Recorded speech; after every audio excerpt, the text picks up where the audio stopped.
20 seconds. Stage 1 present for flight. 15. T-minus 10, 9, 8, 7, 6, 5, 4, 3, 2, 1. Liftoff of the Falcon 9.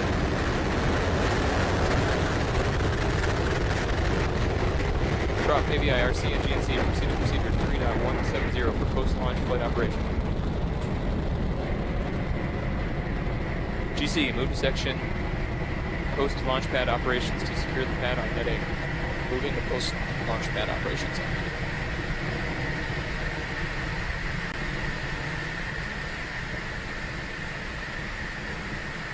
PU is active.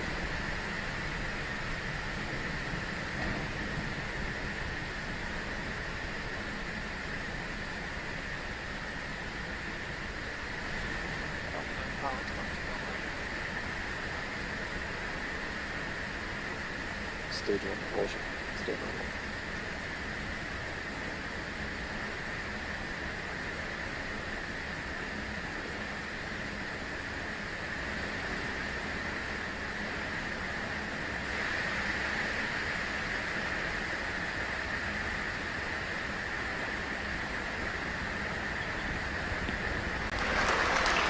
Plus 1 minute and 17 seconds into flight. You've heard the call out. Falcon 9 performance is nominal as we head downrange over the Pacific Ocean, flying south from the launch site at Vandenberg Air Force Base in California. We're passing through the region of maximum dynamic pressure right now. This is where the high pressure of the atmosphere combines with the speed of the rocket to provide the greatest stresses on the Falcon 9 vehicle.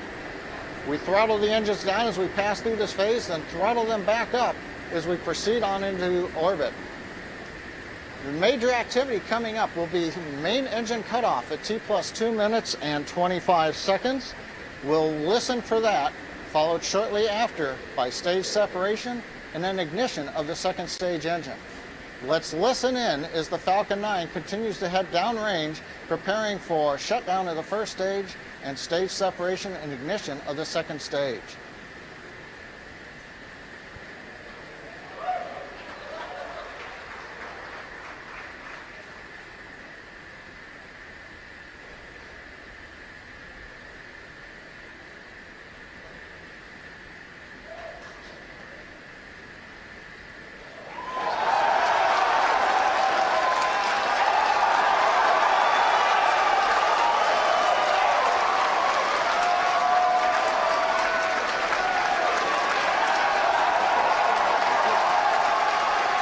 Plus 2 minutes and 48 seconds into flight, we've had successful shutdown separation of the Falcon 9 first stage. The second stage engine is lit. You can see it there. We're coming up on 3 minutes as we head into low Earth orbit. Everything looking good. So as you just heard from John Innsbrucker, it sounds like the Falcon 9 first stage has successfully separated from the second stage, and the second stage engine has successfully ignited. It means we're on our way to orbit. So following that awesome success, there's still a lot more to go. One of the cool things that's about to happen is we are going to begin the recovery operations, or rather the first stage flyback operations. That's going to consist of that flip maneuver where the rocket is moving in one direction and it will actually flip itself over. Then it will light the engines on the back end, and that will begin a boost back burn to bring the first stage back towards the drone ship. Next up, I think we have a re-entry burn, and that'll slow down the rocket from about 2 kilometers per second down to 1 kilometer per second. It's still really fast, but any sort of decrease of energy that you can get in moving that direction is going to be better for decreasing the aerodynamic stresses on the vehicle. And the last and final burn, coming up just a little bit later, is going to be the landing burn. That's when the first stage, right as it gets close to the deck of Just Read the Instructions, slows itself down, opens up its landing legs, and prepares for a soft touchdown on the deck of the autonomous spaceport drone ship. And just to remind you guys, this is an experimental secondary part of this mission today, but obviously something we all get really, really excited about here. But the primary mission is launching these satellites, right? I believe we've already separated the fairing, and that's to get rid of the excess weight, the excess mass rather, so that for the same force you can accelerate faster. It's, again, moving at 8 kilometers per second is the final goal to be circling the Earth, which is, again, 10 times the speed of a rifle bullet. As much help as you can get to minimize the amount of mass that you need to accelerate to that speed is better.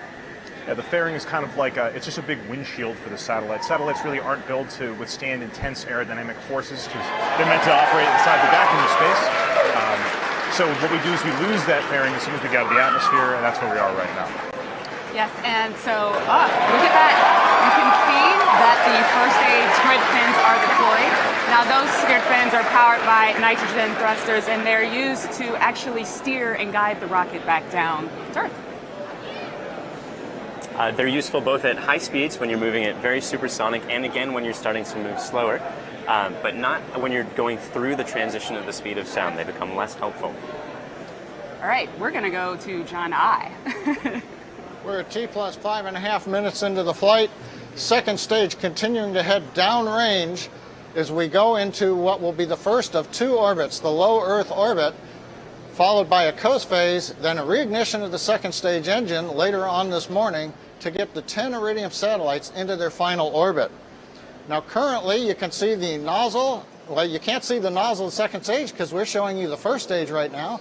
Grid fins are deployed. We're coming up on the next first stage event, which will be in about 17 seconds, which is beginning of the entry burn, which will then be followed shortly after that by the landing burn. On the right, you can see the second stage engine nozzle. That's currently glowing red. That's typical for the upper stage engine. Everything's looking good right now. Give me a second. Let me see how things are going on the first stage. And we're coming up on the engines. We have boost back burn. You can hear the applause in the background from the SpaceX team gathered around the Mission Control Center as we're watching the 3 Merlin engines on the first stage light, and we have got shutdown for the boost back burn. So currently we're coming up on T plus 7 minutes. Second stage continues to head into orbit. First stage is coming back to the drone ship. Let's go bound to the floor for the landing burn and the entry into orbit of the second stage. So as you just saw, the re-entry burn for the first stage has just completed and looks successful. You can still see camera footage from the first stage descending down. Hopefully we'll be able to maintain video all the way down to the drone ship. What a great shot that is. It's beautiful. Now, so as you know, sometimes we lose that video in the drone ship. There's a lot of vibrations happening there. We're going to try our best to keep that link, and hopefully once that landing burn hits, we'll catch it, we'll see it visually. And if all goes well, Falcon 9 will be standing proud there on the deck of our drone ship. You may have noticed little puffs of what looked like smoke coming out from between the grid fins every once in a while. Those are part of the attitude control system. I think this is the landing burn. Looks like burn. the landing burn has just started, so we should be coming right down on the deck of Just Read the Instructions. This is a single engine landing burn, so it's a slower decrease in speed. You can actually see the deck of the drone ship right now. Wow.